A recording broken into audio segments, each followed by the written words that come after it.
Selamat berjumpa kembali di dalam layanan audio Sahabat Perjalanan. Hari ini adalah hari Senin 19 September 2022. Tema renungan saat teduh kita dengan judul Rusak Pasti Diganti. Rusak Pasti Diganti. Firman Tuhan terambil dalam Mazmur 25 ayat yang ke-11. Demikian bunyi firman Tuhan. Oleh karena nama-Mu ya Tuhan, ampunilah kesalahanku, sebab besar kesalahan itu. Oleh karena nama-Mu ya Tuhan, ampunilah kesalahanku, sebab besar kesalahan itu. Mari kita berdoa.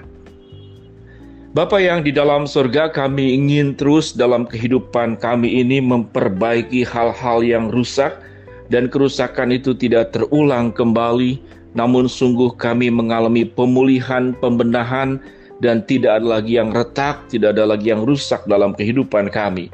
Dalam nama Tuhan Yesus kami berdoa, amin. Shalom sahabat perjalanan yang dikasihi Tuhan, rusak pasti diganti.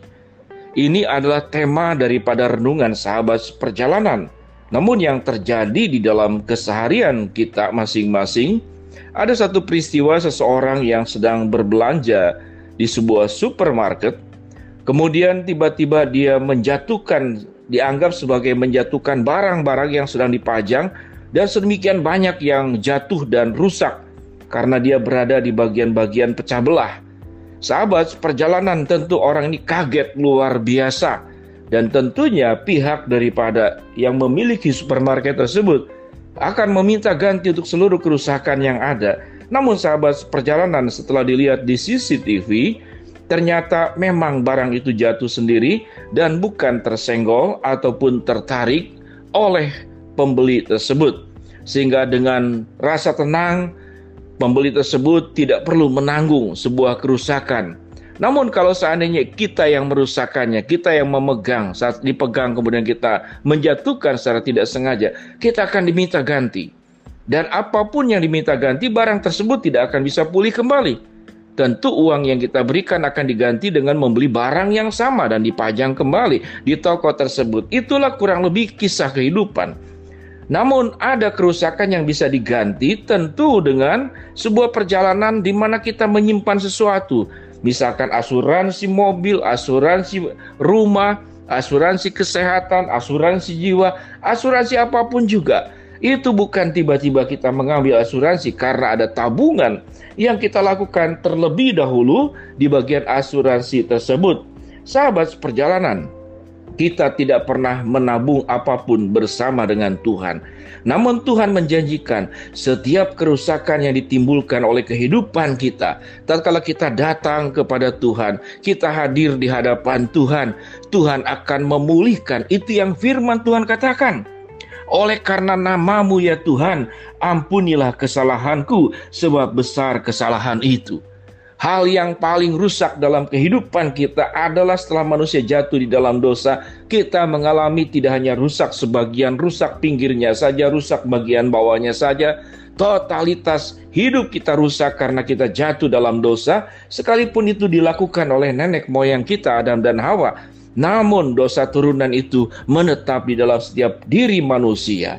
Di dalam pribadi Tuhan Yesus Kristus yang datang ke dalam dunia, Dia datang untuk menyelamatkan kita dan kerusakan itu diselesaikan secara total.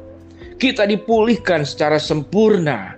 Kita tetap menjadi milik kepunyaan Allah, imamat yang rajani, bangsa yang kudus, umat kepunyaan Allah.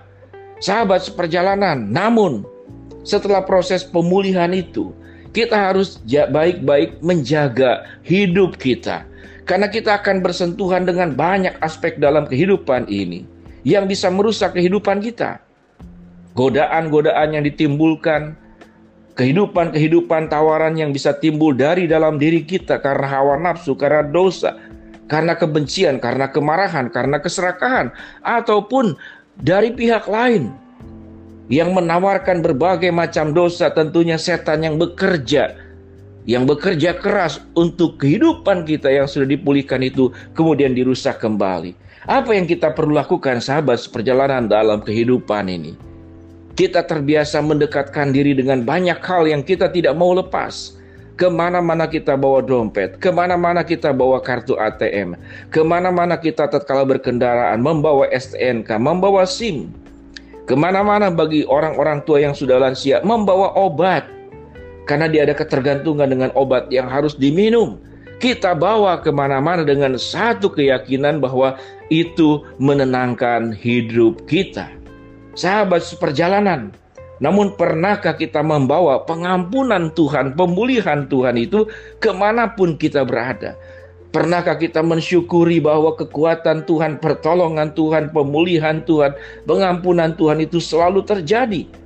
Setiap kali ada kerusakan kita datang memohon ampun, maka Tuhan akan memulihkan. Sahabat seperjalanan yang cukup menarik, kalau kita sering lihat YouTube, ada sebuah lem di mana kaca yang pecah itu bisa dilem kemudian seperti tidak pernah pecah kembali. Ada banyak produk dalam hidup ini. Tapi saudara, kehidupan kita tidak bisa dipulihkan oleh uang. Kehidupan kita tidak bisa dipulihkan oleh teknologi. Kehidupan kita tidak bisa dipulihkan oleh apapun di dalam dunia ini kecuali oleh Allah. Dengan demikian sahabat seperjalanan, kalau masih ada retak-retak kehidupan kita yang diakibatkan oleh dosa yang kita lakukan, oleh kebiasaan buruk yang kita lakukan, datanglah kepada Allah. Meminta ampunlah apa yang dikatakan dalam Mazmur 25 ayat 11. Oleh karena nama-Mu ya Tuhan, ampunilah kesalahanku, sebab besar kesalahan itu. Kita terus datang di hadapan Tuhan, karena dosa itu tidak hanya merusak kehidupanmu menjadi puing-puing yang retak, menjadi retak-retakan daripada sebuah katakanlah bejana hidup kita yang dirusak oleh kita sendiri. Namun juga dirusak oleh lingkungan. Kita terpancing untuk godaan, terpancing untuk cobaan. Kita mencoba bermain-main dengan kesalahan, sehingga apa yang sudah dipulihkan kemudian retak kembali berulang-ulang dan retak kembali berulang-ulang. Sahabat seperjalanan, sewaktu engkau dipulihkan oleh Tuhan, hidupmu akan diberkati, dan engkau juga hidupmu akan juga memberkati orang lain. Sahabat seperjalanan, bagaimana kita bisa memasukkan air ke dalam sebuah kendi atau tempat air yang bocor di bagian bawahnya? Berapa besar pun air, banyak pun air yang dimasukkan, dia akan tetap kering. Karena kenapa? Ada yang bocor. Kehidupan kita pun sama. Sewaktu kita sudah menerima anugerah-anugerah Tuhan itu, jangan kemudian bocor lagi. Dibocorkan, dirusak, diretakkan oleh apa? Oleh kehidupan kita yang tidak baik. Sewaktu kita mengalami pemulihan dengan Tuhan, kita akan mengalami sebuah perubahan hidup, di mana hidup kita bisa menjadi cahaya, bukan kegelapan. Hidup kita bisa menjadi terang, bukan kekelaman. Hidup kita bisa menjadi jalan, bukan hambatan. Hidup kita bisa menjadi inspirasi, bukan kemudian melukai dan juga merusak kehidupan orang-orang yang ada di sekitar kita. Mari kita bersama-sama, kalau Tuhan itu sudah membuat yang retak, yang rusak, yang pecah itu dipulihkan kembali, hiduplah selalu di dalam kebenaran firman Tuhan. Jangan mengulang-ulang kembali kebiasaan di mana kita meretakkan kehidupan kita dengan kebiasaan buruk, dan atau kita bekerja sama, menerima godaan, kita sambut, kita terima, sehingga kehidupan kita pun retak berkali-kali. Mari sahabat seperjalanan, rusak itu pasti diganti, retak pasti direkatkan bersama dengan Tuhan. Mari kita berdoa. Bapa dalam surga, biarlah kami menjadi bejana yang tidak mengalami keretakan kembali, karena kami sudah dipulihkan oleh Tuhan. Hamba mau berdoa buat sahabat seperjalanan yang sedang sakit, Tuhan jamah sembuhkan. Sahabat seperjalanan yang sedang menghadapi masalah, Tuhan bukakan jalan. Sahabat seperjalanan yang sedang berdoa mengharapkan sesuatu, Tuhan akan kabulkan dengan waktu, rencana, dan kehendak-Mu. Dalam nama Tuhan Yesus kami berdoa. Amin. Shalom sahabat seperjalanan yang dikasihi Tuhan. Jadilah bejana yang tidak retak, yang tidak rusak. Jadilah hidup yang tetap sempurna di hadapan Tuhan, karena engkau terus dekat dengan Tuhan di setiap hidupmu sepanjang perjalananmu. Shalom, Tuhan memberkati kita semua. Amin.